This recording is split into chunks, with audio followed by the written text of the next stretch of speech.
Finally বন্ধুসকল আজি দিনটোতে মহিলা উদ্যমিতা আঁচনিৰ ওপৰত অসম চৰকাৰ ফালৰ পৰা এটা বেয়া খবৰ আহি পৰিছে। তো বন্ধুসকল আপোনালোক যিসকল লোকে যোনটো কি আপোনালোকে মহিলা উদ্যমিতা আঁচনি 10,000 টকাৰ কাৰণে আপোনালোকে আবেদন কৰিছিলে, তো আপোনালোকে আবেদন কৰাৰ পিছত আপোনালোকে এতিয়া জানে যে আপোনালোকে ফেব্ৰুৱাৰী মাহতে সেই 10,000 টকাটো লাভ কৰিব, যোনটো কি বৰ্তমান চৰকাৰ ফালৰ পৰা খবৰ আহিছে।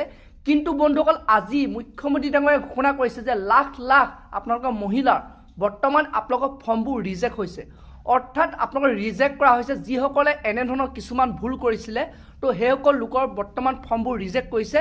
তো বন্ধুসকল আপোনালোকে সেই ফৰ্মবোৰ কি কাৰণে ৰিজেক্ট কৰিছে, কোনসকল লোকে আপোনালোকে এই টকাটো লাভ কৰিব, কোনসকল লোকৰ আপোনালোকৰ ফৰ্মবোৰ ৰিজেক্ট কৰিছে, তো সবিশেষ আপোনালোকক মই এই ভিডিঅ'টোতে জনাম। তো বন্ধুসকল আপোনালোকে সেইটো কাৰণে ভিডিঅ'টো একেবাৰে স্কিপ নকৰাকৈ আপোনালোকে চাই থাকিব। তো লগতে যদি আপোনালোকে মোৰ চেনেলটোত নতুনকৈ ভিজিট কৰিছে, চেনেলটো লাইক এটা কৰিব, পাৰিলে ছাবস্ক্ৰাইব কৰিব, লগতে আপোনালোকে বেল আইকনটো অন কৰি থ'ব। তো যেতিয়া এনেধৰণৰ ইনফৰ্মেশ্যনবোৰ আহি থাকিব, তো প্ৰথমে আপোনালোকে সেই ভিডিঅ'বোৰ লাভ কৰিব পাৰিব। তো এতিয়া বন্ধুসকল আপোনালোকক মই জনাই আছোঁ যোনটো নেকি বৰ্তমান চৰকাৰ ফালৰ পৰা খবৰ আহি পৰিছে, যোনটো নেকি আপডেট আহিছে কোনসকল মহিলা বৰ্তমান ফৰ্মবোৰ ৰিজেক্ট কৰা হৈছে। তো বন্ধুসকল আপোনালোকে জানে যে প্ৰথম আপোনালোকৰ সেই যোনটো নেকি আপোনাক গছপুলি ৰোপণ কৰিবলৈ কৈছিলে, তো বন্ধুসকল আপোনালোকে যিসকল লোকে আপোনালোকে যোনটো নেকি গছপুলি ৰোপণ কৰিলে, তো সেই গছপুলিটো ৰোপণ কৰাৰ পাছত আপুনি সেই গছপুলিটোৰ নাম চিলেক্ট কৰিবলগীয়া হৈছিলে।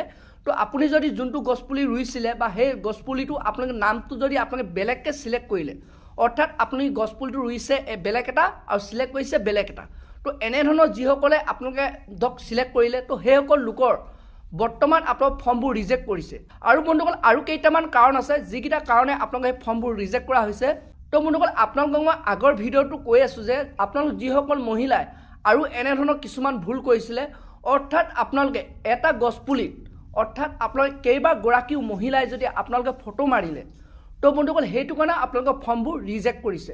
অৰ্থাৎ আপোনালোকে জানে যে চৰকাৰে যোনটো নেকি আপোনালোকক ফটো মাৰিবলৈ কৈছিলে আপোনালোকৰ যোনটো GPS কেমেৰাত, তো বন্ধুসকল তাত আপোনাক গোটেইবোৰ ধৰা পৰিছে যে কোনসকল মহিলাই এনেধৰণৰ আপোনালোকক কিছুমান আপোনাক কাম কৰিছিলে, যে এটা গছপুলিতে আপোনাক কেইবাগৰাকীও আপোনালোকে ফটো মাৰিলে।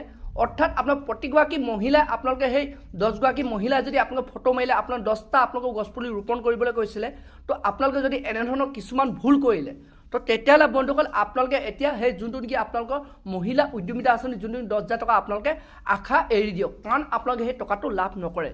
যোনটো নেকি বৰ্তমান খবৰ আহিছে, যোনটো নেকি চৰকাৰ ফালৰ বৰ্তমান জৰুৰী ঘোষণা কৰা হৈছে। তো বন্ধুসকল আপুনিও যদি এনেধৰণৰ কিছুমান ভুল কৰিছিলে, তো বন্ধুসকল আপোনালোকে তেতিয়াহ'লে সেই 10,000 টকাটো আপোনালোকে লাভ নকৰিব। আৰু আপোনালোকে জানে যে ফেব্ৰুৱাৰী মাহতে আপোনালোকে সেই 10,000 টকাটো লাভ কৰিব। তো বন্ধুসকল এইটোৱে চৰকাৰ ফালৰ বৰ্তমান মহিলা উদ্যমিতা আঁচনিৰ ওপৰত খবৰ আহি পৰিছে। তো বন্ধুসকল আৰু যদি আপোনালোকে এনেধৰণৰ ইনফৰ্মেশ্যনবোৰ লাভ কৰিব বিচাৰে, চেনেলটো লাইক এটা কৰিব, পাৰিলে ছাবস্ক্ৰাইব এটা কৰিব, লগতে আপোনালোকে বেল আইকনটো অন কৰি থ'ব। তো যেতিয়া এনেধৰণৰ ইনফৰ্মেশ্যনবোৰ আহি থাকিব, তো প্ৰথমে আপোনালোকে সেই ভিডিঅ'টো লাভ কৰিব পাৰিব। তো বন্ধুসকল আজি ভিডিঅ'টো ইমানতে ৰাখিছোঁ।